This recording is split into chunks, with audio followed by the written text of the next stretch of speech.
into account in every matter. To understand what this means, let's talk to activist and protest leader Zuleika Patel.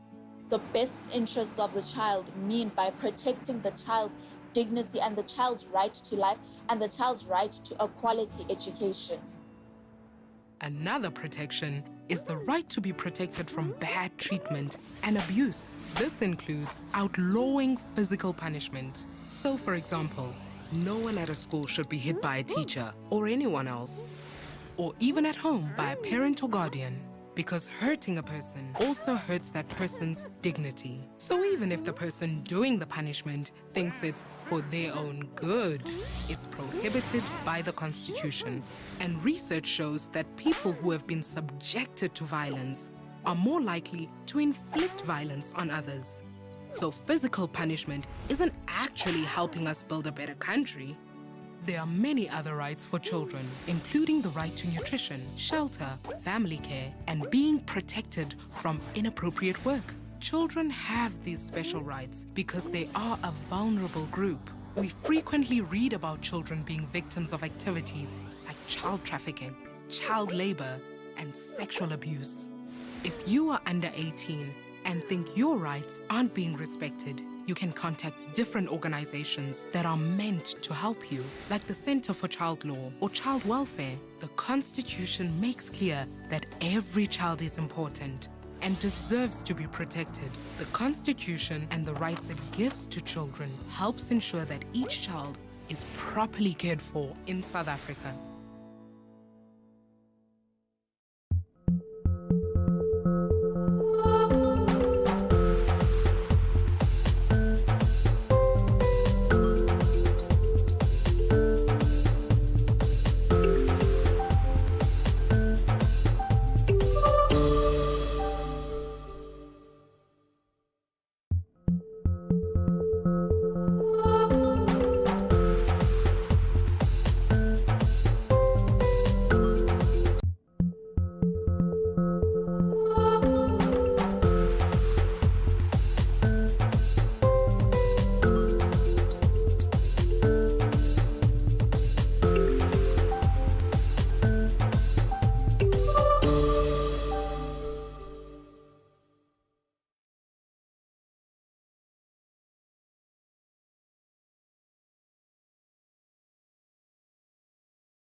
Hello everyone, welcome to the program. My name is Janet Unterschlag and we are here because we are sponsored by Liberty and we thank them for this opportunity of being able to talk to you and to help you and to engage with the various subjects. You can find us on the Tenfold Education app. Please go there. You'll find help and support. Also, you'll find us on WhatsApp, and once again, you can connect with us, ask us things, find what we've got to offer, and finally also on YouTube at Mindset Learn. So lots of platforms where you can find us and you can get the kind of support that you want and need. And I want to start by thanking Hanki Super Teacher Mapahlele, who sent in some language questions, and these are the ones I'm going to start with. So it's a question 5. So we're on the language paper, paper 1, and we're looking at that very specific language question. And it says, study the text below. Right, there it is. So you can see it's a visual text with the become a rainwater farmer and then the healthy home and the save water. You can see the pictures. It tells you where it was adapted from. So we're looking for the correct word. This is one that's often tested,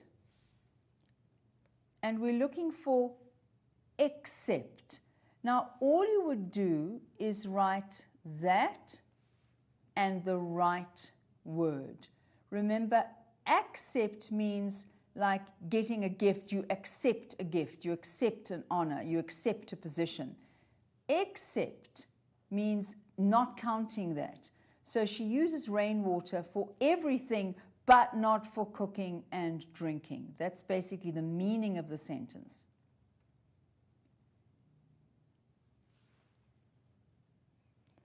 So you can expect parts of speech. So let's have a look. We've got to do each of the underlined words. So is an article. Always try to say which article.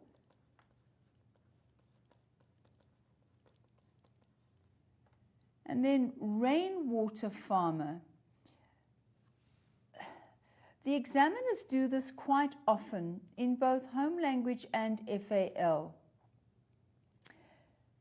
Technically, this is not an adjective, but I would go with adjective on the grounds that rainwater is describing what kind of farmer you are going to be. So let's go with an adjective, and it's for 2 marks.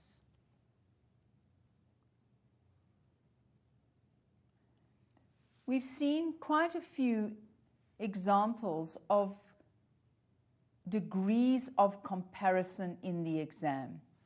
So, degrees of comparison, we would have fat, fatter, fattest, beautiful, more beautiful, most beautiful. That's what we're looking at. Smaller tanks are than larger tanks. So, do we want the fat, fatter, fattest? Do we want this one or this one? We are comparing 2 things, smaller tanks, larger tanks. So we need this column here. So smaller tanks are more expensive than larger tanks. This column here is for 3 or more things. Once again, correct form of the word in brackets.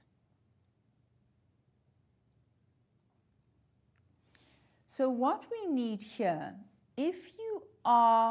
we need that part of the verb. So because of the R, you can see that we are looking at present tense, but it's present continuous. And it would be like that, with the ing at the end of it. Now we need a plural. One supply, lots of. So look what happens to your Y, and then you form the plural with the ES. Right, so that's that question. And thank you very much for sending that in. So thank you, Hanki. I'm very grateful. I do like to know that we are doing something that you specifically would like to see done. So I have prepared something that is very similar. I also went to a past paper but it's really nice to know that this is the one that you were working on and this is the one you wanted to ask about. And if you've got any further questions or you didn't understand how I got to an answer, please won't you send those through as well. We've got another question. This is from Onka Dichabe, and it's literature, it's poetry. So let's have a look at this one. It says, read the poem carefully, answer the questions, watch the mark allocation for the length of your answer. Right, so we've got spring. I think let's go to the questions and we'll come back and see how much of the poem we need to read. Look at the mark allocation. Now, what do you do when you are asked about structure? So let's just talk in general. You're going to look at words and lines and stanzas.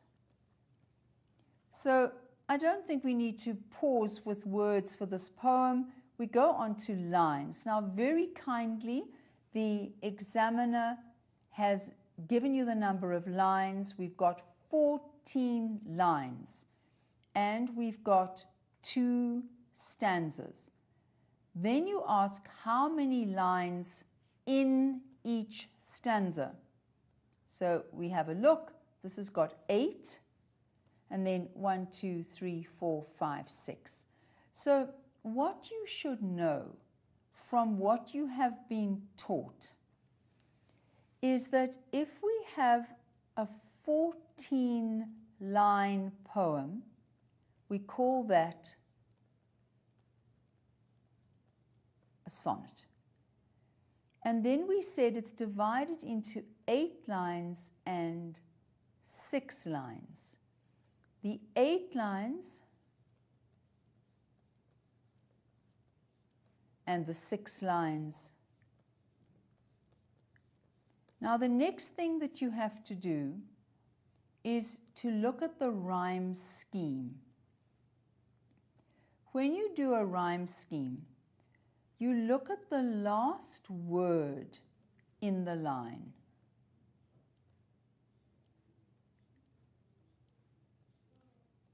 And you're looking for the sound of the words. You start with the letter A. So we've got spring, ring, sing, fling. Now you go back, oh, and you look here, sorry, you look at this. And I wouldn't go with A's here. I know it's got ing at the end of it, but it's beginning and sinning and winning. So I wouldn't go to that. So we come back to the beginning of the poem and we go to B. Lush and thrush and brush and rush. So now we're going to make joy C and cloy and boy and beginning, sinning, winning. Right. So what have we got?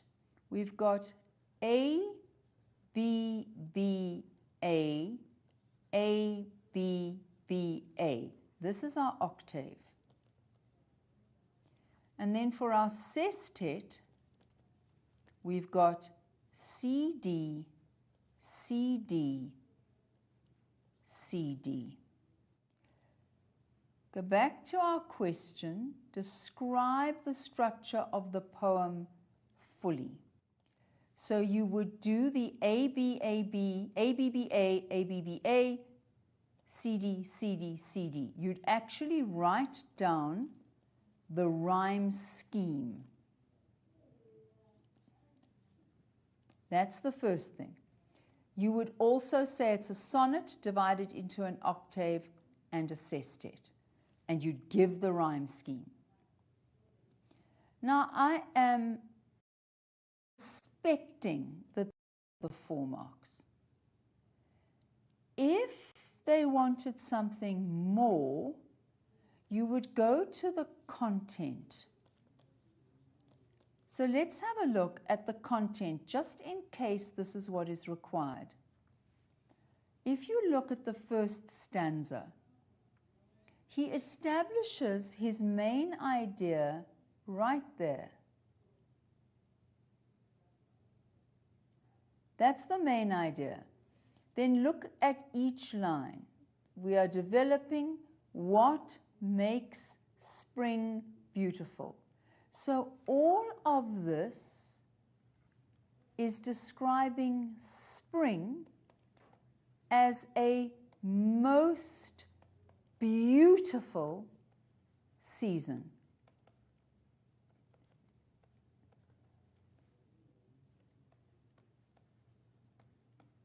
And now we come to what's going on in the sestet.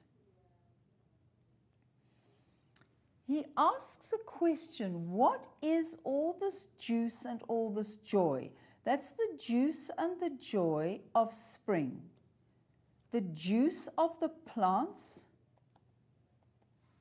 the joy of the birds, that the thrush that has laid its eggs and it is singing, and the juice of the pear tree, and the joy of the racing lambs that are running around in the field, really enjoying themselves.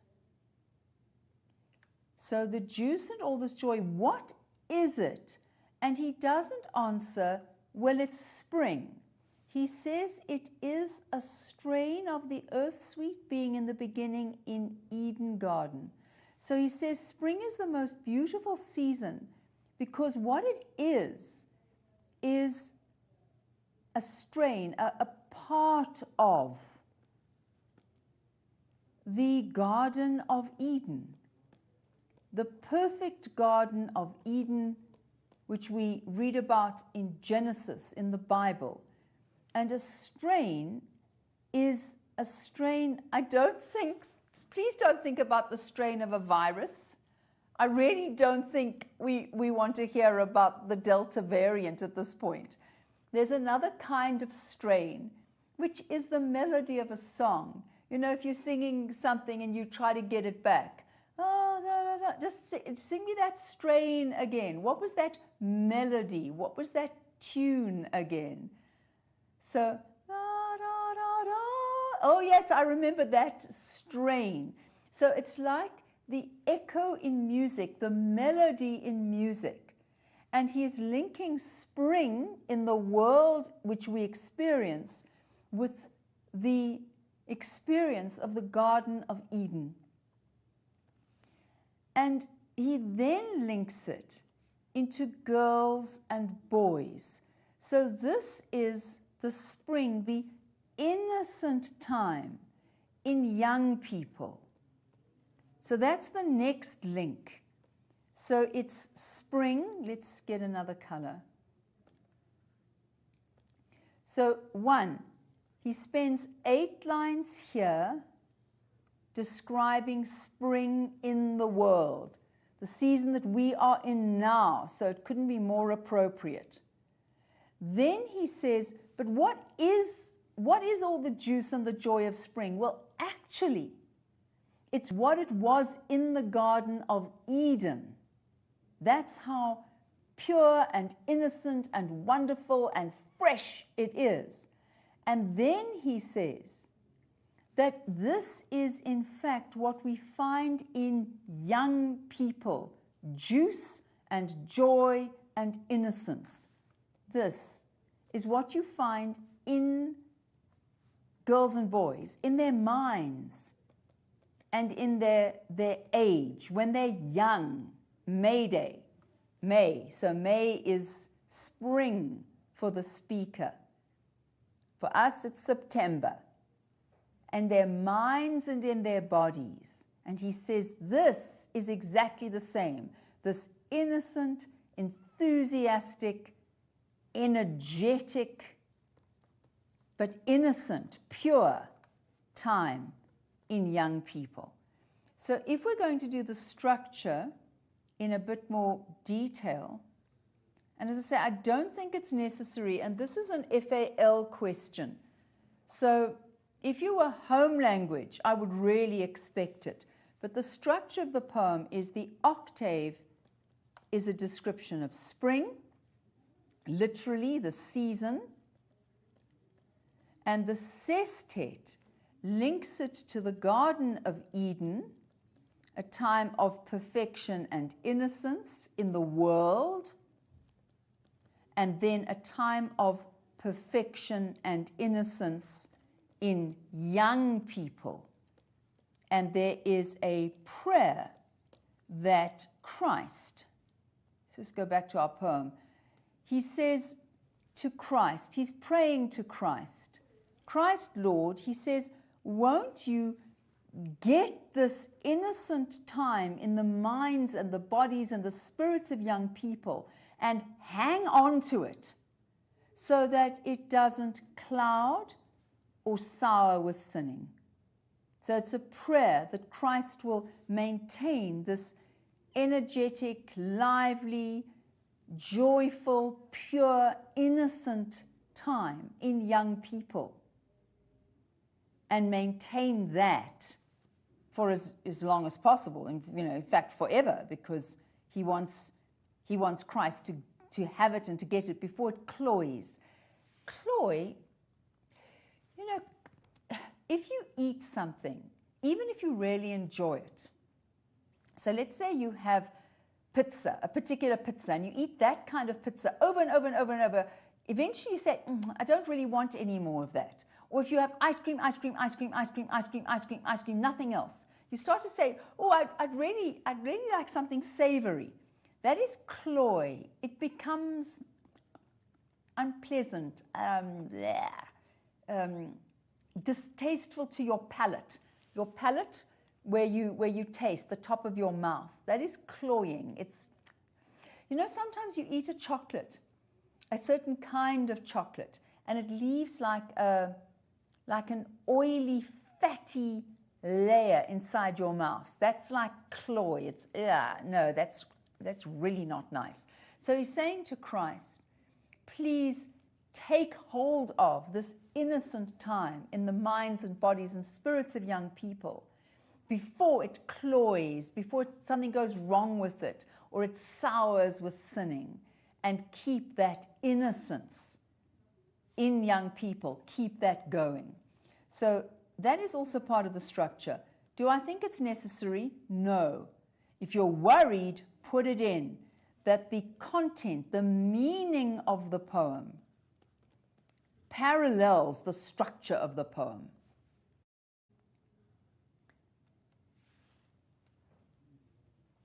Right, it's only for 1 mark, and they did tell us to watch the mark allocation. So how does he feel about spring? I would say he appreciates spring, and expect my 1 mark. He enjoys spring. I suppose you could say he loves spring, but I don't really like that. Appreciates, values.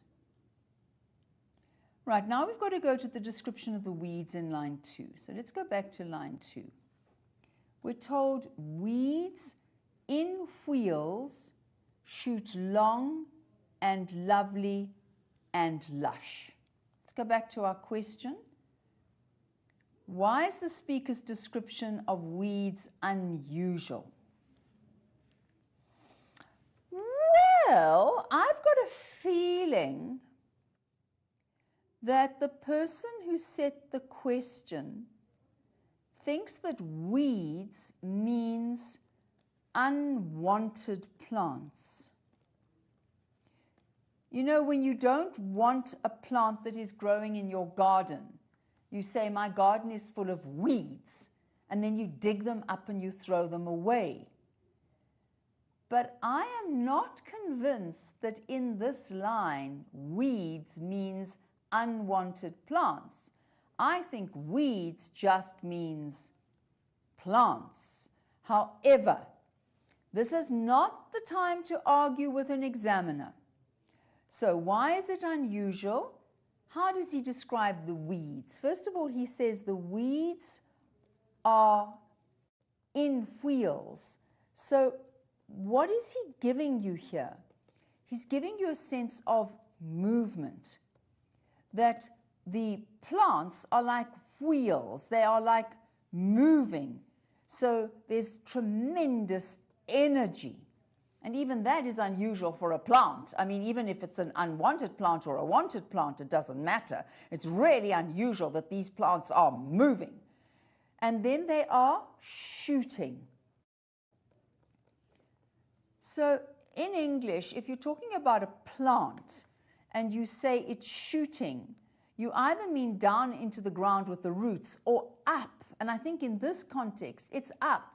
So the plants are like growing as if they were in wheels, going up. So it's the energy and the movement and the amount. They're growing so fast and so tall.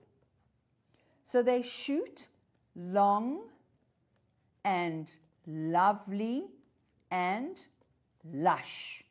So look at your L's there.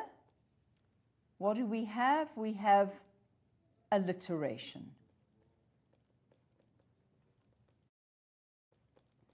And the L alliteration links their length, which is tall, with their beauty. They are lovely, they are pretty, and lush, that there's a lot of them, and they're kind of, I don't know, like fat. If a plant is lush, there's a lot of leaves and a lot of growth and a lot of sap, and it feels so marvelously full. So it's the alliteration links length, beauty, and then with the amount of growth. So long and lovely and lush. So why is it unusual? I would focus, it's only for 2 marks, I would focus on the fact that for the speaker, the weeds are amazingly beautiful because of the amount that they are growing, and it's unusual because of the idea of speed and energy and movement, which he gets into that description of the plants, because we do not normally think of plants as moving, certainly not moving, shooting up in this wheeling kind of way is really unusual.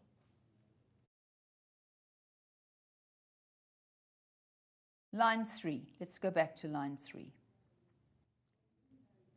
He says, thrush's eggs look little low heavens. So I think we understand the word here, like. Thrush's eggs look like little low heavens. Right, so if we've got a thrush and it's laying an egg, oh, let me also go back here. Just let's look at our clues. Let's get a different color. We've got the thrush has eggs, and we've got the thrush through the echoing timber, just so rinse and ring the air. It strikes like lightnings to hear him sing. So with those 2 pieces of evidence, we've got the thrush has eggs and it sings. So what is the thrush?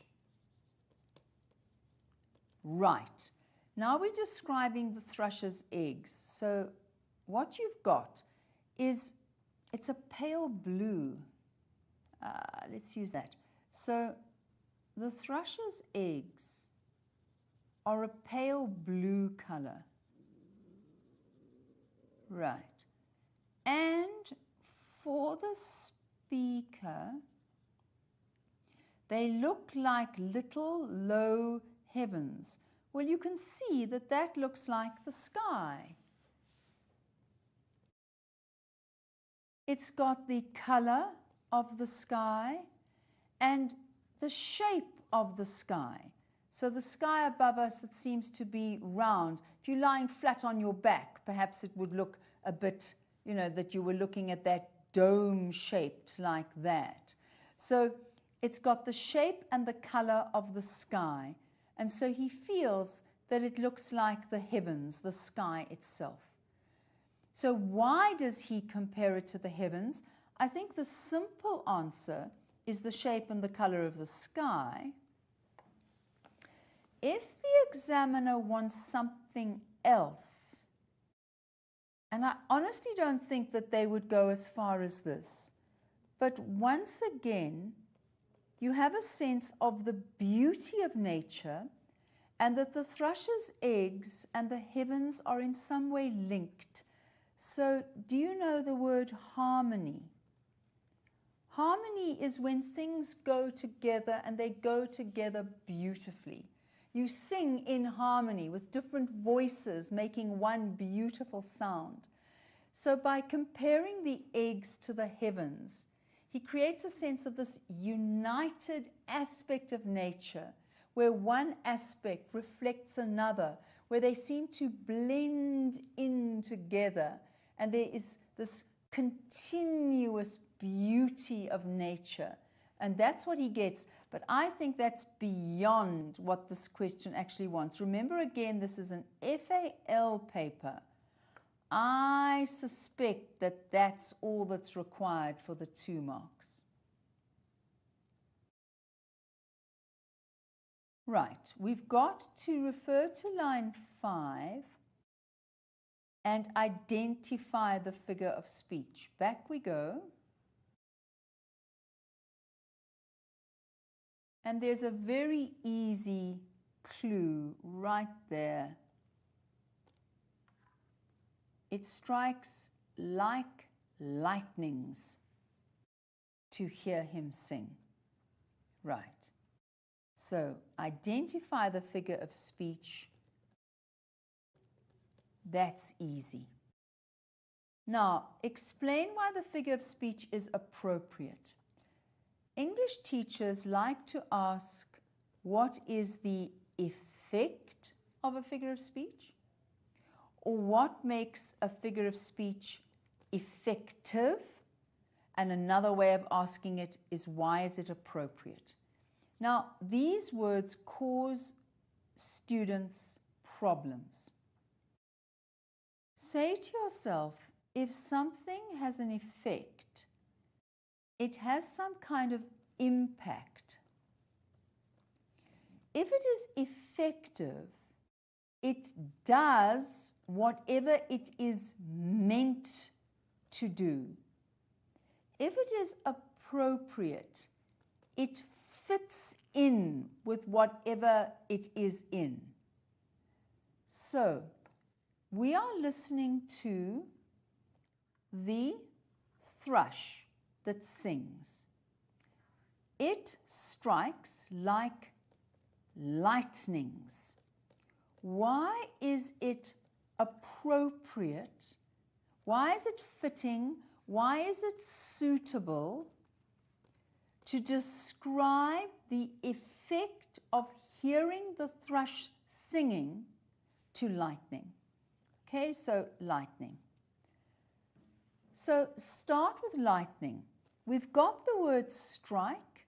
How does lightning strike? Well, I would suggest hard, wham. It's like an explosion. It's powerful, bang, that lightning coming down from the sky. So who feels this pow? Clearly the speaker. And the speaker saying that anybody who hears the thrush would feel the way the earth would feel if lightning struck. So it's striking the person's ear. Here's my person. The person is hearing the little thrush. Those are his wings. Oh, I suppose I could try and draw his little beak open there. So there's the little thrush, and he's singing. And when you hear that sound, it's as if lightning has struck your ear. Right. Why is it appropriate? Because it suggests the power of the song, of the thrush's song. It suggests the strength of the thrush's song. It suggests that the person hearing it is affected by that song. You can't ignore it. Think about it. If lightning comes and goes bang into your ear, you don't go, oh my gosh, was there something there? You're going to go, wow, oh, wow, because lightning has gone whang into your ear. Are you with me? So it's appropriate because it suggests how powerful and effective and amazing is the song of the thrush. It's for 2 marks. I wouldn't use power and strength because these words are too close. Even explosion and hard are a bit close. So powerful and amazing would be good for the 2 marks because they are slightly different. You could even say the person hearing it could not ignore it. You could go to this idea here and say the person could not ignore the thrush's song.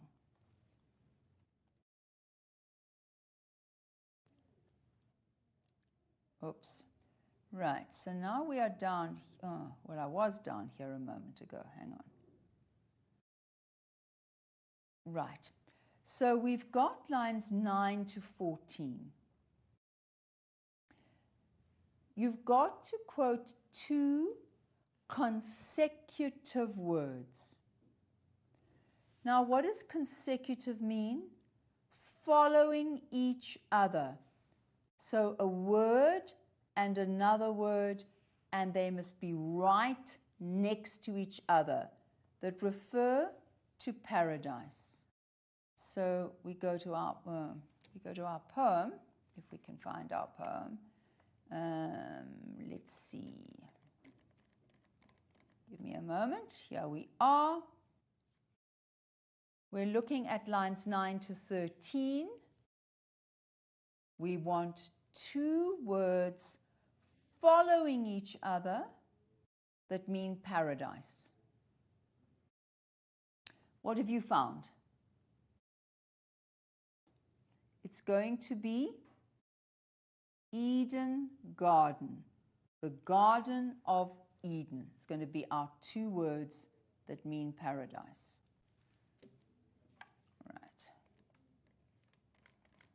Back to my question. Remember, when you quote, use inverted commas. So you're going to go like that and get your mark. Right, now we've got to choose a correct answer. Be very careful here. Write only the letter next to the question number in your answer book. May Day. Right. Is it Workers' Day? Well, the 1st of May is Workers' Day throughout the world. But it doesn't mean Workers' Day here. And when Hopkins wrote the poem, I don't think it was Workers' Day yet. So not that one. Is it Arbor Day? Arbor Day is the day we plant trees, so no. Is it Good Friday? Well, this is a religious day, but the poem is about the joys of spring, not about Christ's sacrifice. So all you would do is write B. Please. They are very strict when they mark FAL. Please follow the instructions. Don't lose marks unnecessarily. And then, to whom does maid's child refer in line 14? So we go back up to our poem.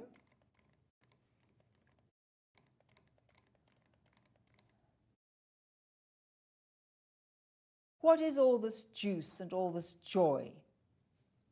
He explains what it is. Then you have the dash. Have, get, before it cloy, before it cloud, Christ, Lord, and sour with sinning, innocent mind, and Mayday in girl and boy, most, O maid's child. So say to yourself, to whom is the speaker talking? The speaker's talking to Christ, Lord. And the speaker then calls this person maid's child. So it's the same person. And so when we come back to our question, which I have lost, hang on.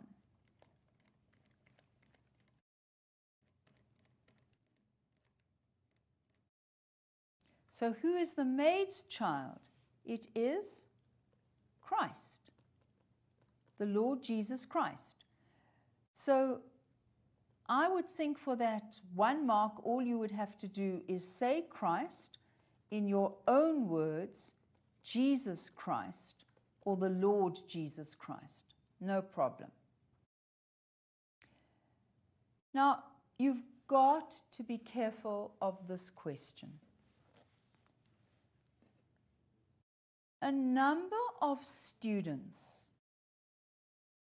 think that they don't have to go back to the text. They just have to say things like, I actually prefer summer. I like the warmth, and I don't like the cold of winter, and spring's a bit iffy because look at the weather today. You start off at 7 degrees and you end up at 24, and it's really quite weird. But look at the question. Does the speaker succeed in convincing the reader about the beauty of spring? In other words, you have to refer to the poem. So you've got to say, does the poem, the words, the language of the poem, does that convey the beauty of spring? So your views must be based. You can't say yes or no because this is my opinion. You have to say yes or no and then look at the words and the language. So for the 3 marks, I would choose at least 2 quotes. So he starts with, nothing is so beautiful as spring, fine. Weeds and wheels, you've already done that for another question. So I wouldn't repeat the same quote. Shoot long and lovely and lush. Then we have the thrushes' eggs look little low heavens. We've already done that. It strikes like lightnings to hear him sing. We've already done that. So I would go to the reference to the glassy pear tree. So we've got the pear tree, and I really don't know how to draw a pear tree.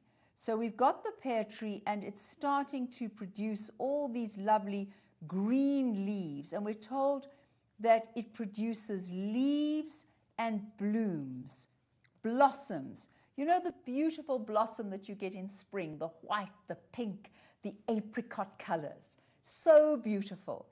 And he says, when you look at the tree, so imagine you're seeing me, right, with this blue behind me, and I'm now a tree. And as I move, it looks as if I'm brushing the sky. It is so beautiful.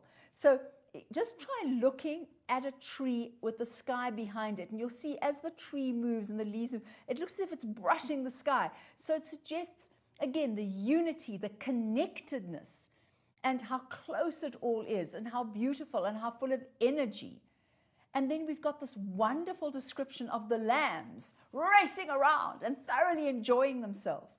So if you do touch on the images you've already discussed, I would also look at the images we haven't discussed.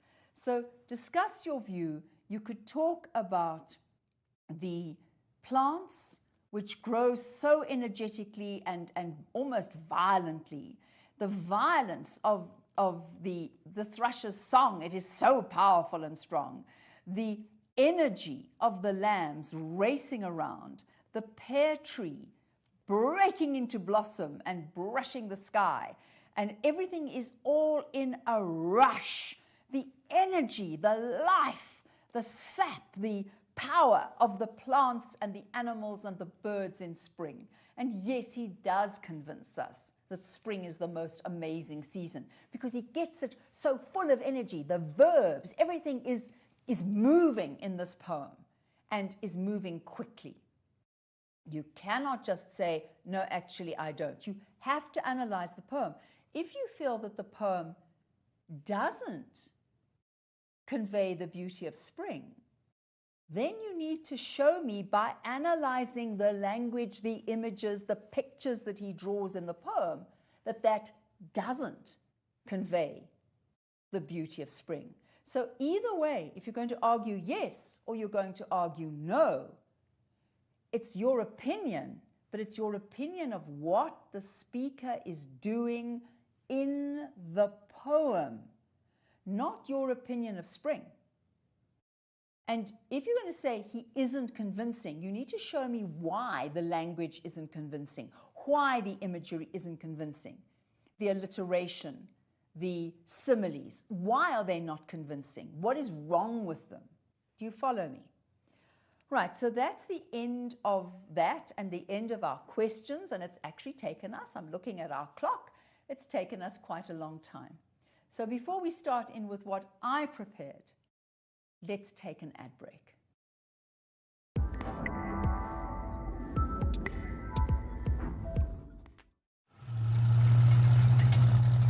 No one ever asks why we do the weird things we do. Like, why once is never enough. Or doing 2 trips is just one too many. Why do we, before we use these? Or say 5, when we mean 20? Why do we have second thoughts? And think that lift buttons make them go faster? Why don't we walk there? Cross our fingers, touch wood, and struggle to hide our true feelings. At Liberty, we want to know all the weird and wonderful things that make us human, because human beings, being human, are what we make financial solutions for. Liberty, in it with you.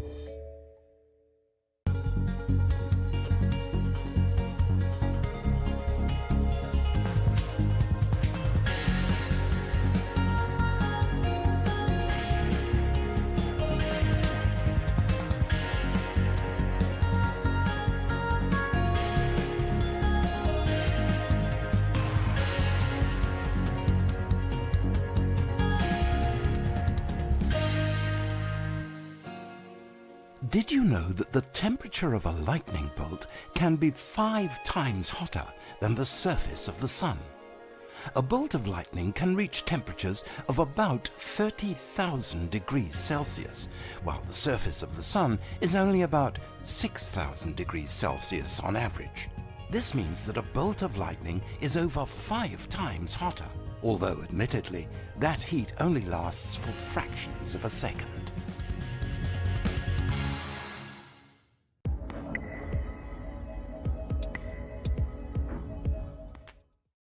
Welcome back to the program. And wasn't that the most amazing coincidence that we've just seen the thing about the lightning bolt?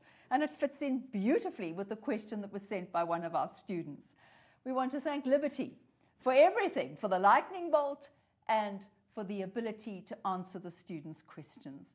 And remember, you also can get hold of us.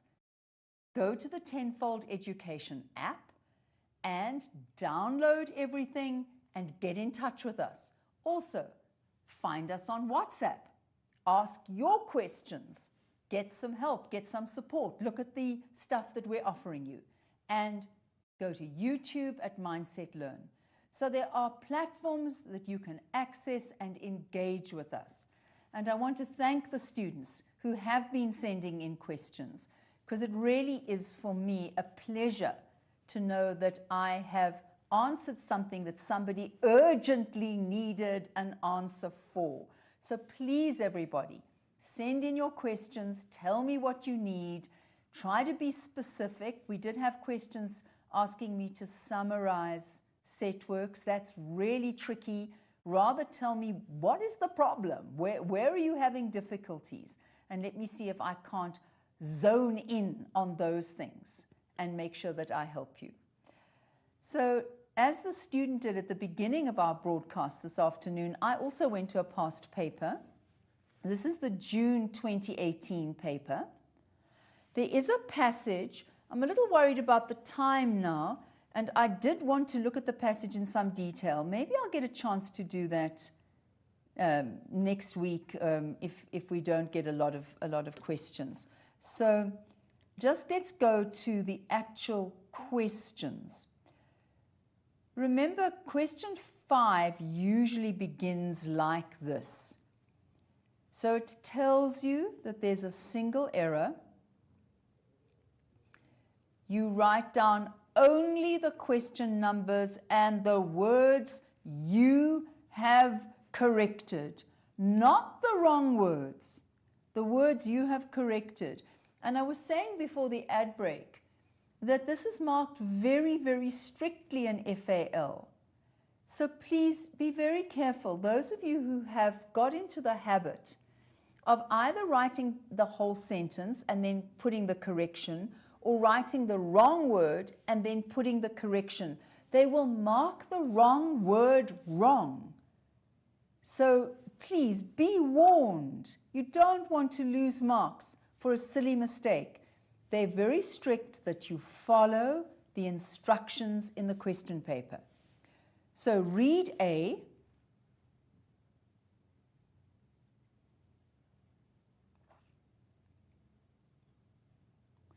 There's a very obvious error. There are actually 2 mistakes, but there's one very obvious one and one far less obvious.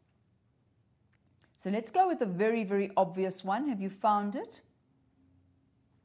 You would simply write an. A instant message. No, an. And then just for your own interest, it should be your being. But this one, not a lot of people fuss about anymore. You could argue that only English teachers even recognize it. So go with the a to an. Look at number 2. Right, so this one, I need to go back to the passage just briefly. And so please, when you see a question like that, realize, I don't think I can answer that without checking the passage. So if we read it quickly, emojis could land you in hot water. Whoever thought sending a smiley face or a thumbs up emoji could land you in legal trouble. Seemingly innocent emojis in an instant message or email could potentially lead to your being bound by unwanted contracts and held liable for damages. This is a warning with Johannes du Plessis, a legal advisor. And then we see that here, do you see the inverted commas? He gives his advice, he gives his advice, and he gives his advice. So it's not a warning with him. It's a warning, it's the preposition that's wrong. This is a warning. Preposition, what did you say? From. And that's all you write. Let's have a look at C.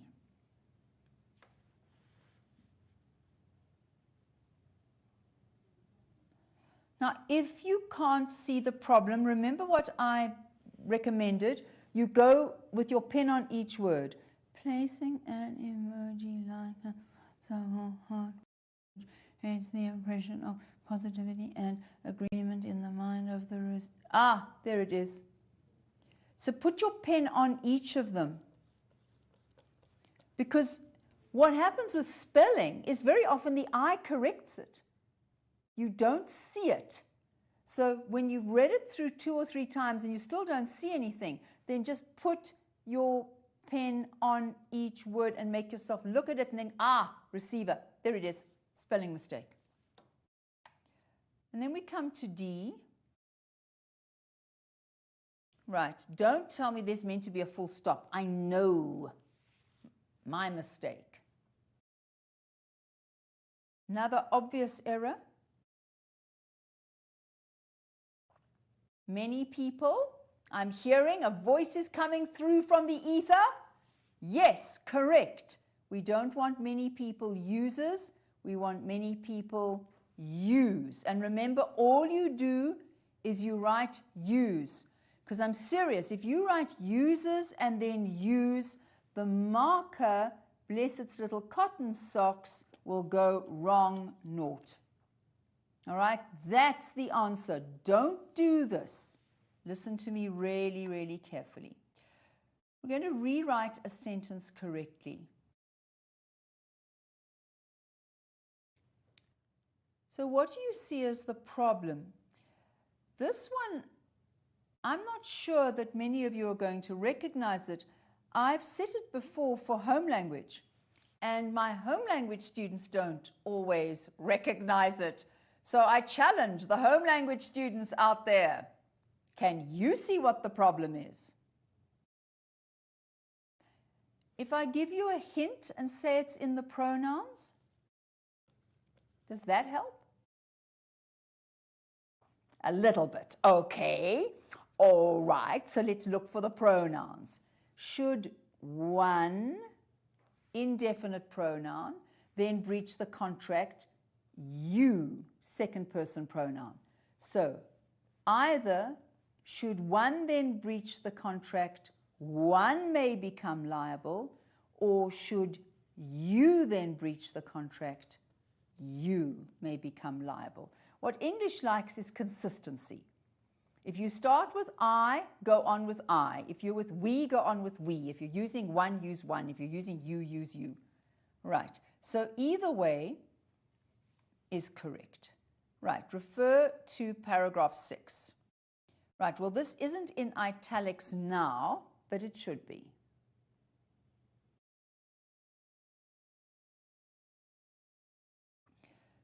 So what have you learnt about the use of italics?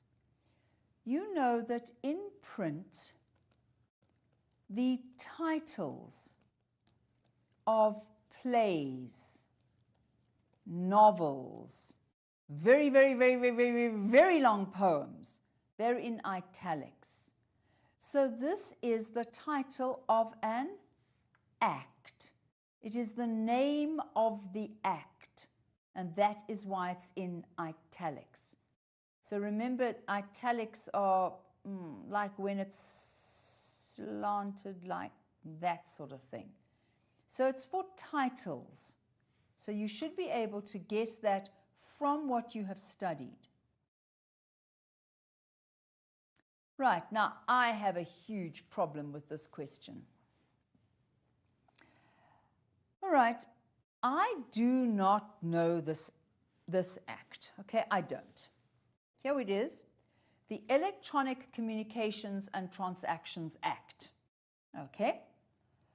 So I don't know if people say ECTA or if they say ECTA. So for example, we talk about POPI, the Protection of Personal Information Act, and I know we call that POPI. So am I assuming we say ECTA?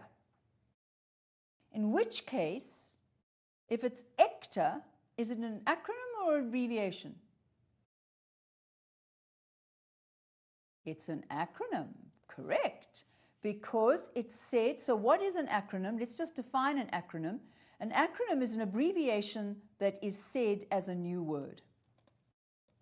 All right, now a lot of my students say it's got to be the first letters, but a good example is UNISA. UNISA is not the first letters, it's the University of South Africa. So an abbreviation of a word or of words, of a title, of a name, that makes a new word is an acronym. So if it's ECTA, it's an acronym. But if people say ECTA, it's an abbreviation, and I don't know. And don't say, yes, but we can say ECTA. We can also say the WHO, but we don't. We call it the WHO, the World Health Organization. You've heard about them all the way through this pandemic. We never say the WHO have announced or the WHO have said something. We say the WHO. So the fact that it makes a word doesn't necessarily tell us. Okay? So it depends on how the company does it. So my husband worked for his father's company, which was a long time ago, and they called it JUA. But when they went to somebody, they went to this company and said, we are from JUA. The people said, oh, JUA. Oh, we've been calling it JUA. So how do you know if it's JUA or JUA? Okay, and this could even be my company. Look, Janet Unterschlag Associates. It could be me. And do I say JUA or do I say JUA? I'm saying that question is actually very, very tricky. Right, and the last question here is at the bottom, and I just don't have time to do it. It is, explain the passage in your own words. So if next week I don't get enough questions, which I hope is not going to happen because you're going to send me lots of questions, then I will go over this, because I actually thought this was quite a difficult passage. If you just look at the things that we've had, Electronic Communications and Transactions Act, look at that sentence. Should one then breach the contract, you may become liable to the other party for possible damages. I'm not sure that everybody would actually understand what breaching a contract means. So I would still like to do it, because you can't understand a comprehension passage. And I know this is the language passage, but you can't understand a comprehension passage without vocab and without some discussion of background. And so I really wanted to look at this, because it is about emojis and what you can send by WhatsApp and Twitter and Facebook and all of that. And I thought that's really relevant with Poppy. So send me lots of questions, and possibly we'll also look at emojis and breaching contracts. Please have a lovely week and join me again next week. From me, bye-bye.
What's up, peeps? Welcome to Moby School. We are here to make sure that you, yes, you get all the marks that you deserve on the go.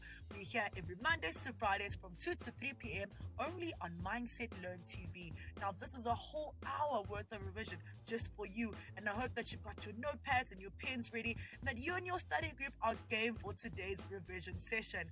Now, my name is Joel, and just like you, I am also in Matric, and I'm here for a whole hour to make sure that I ace my final exams, and I hope that you will be doing the exact same thing. Now, do remember that we love hearing from you guys, so log on to our Facebook page, which is www.facebook.com/MobySchoolSA. Drop us your comments, like our page, share the page, and even spread the Moby School family even bigger. Now, isn't that cool? Yep. Yes, it is. Now, do remember that you can catch us here for a whole hour of revision session where all of our awesome teachers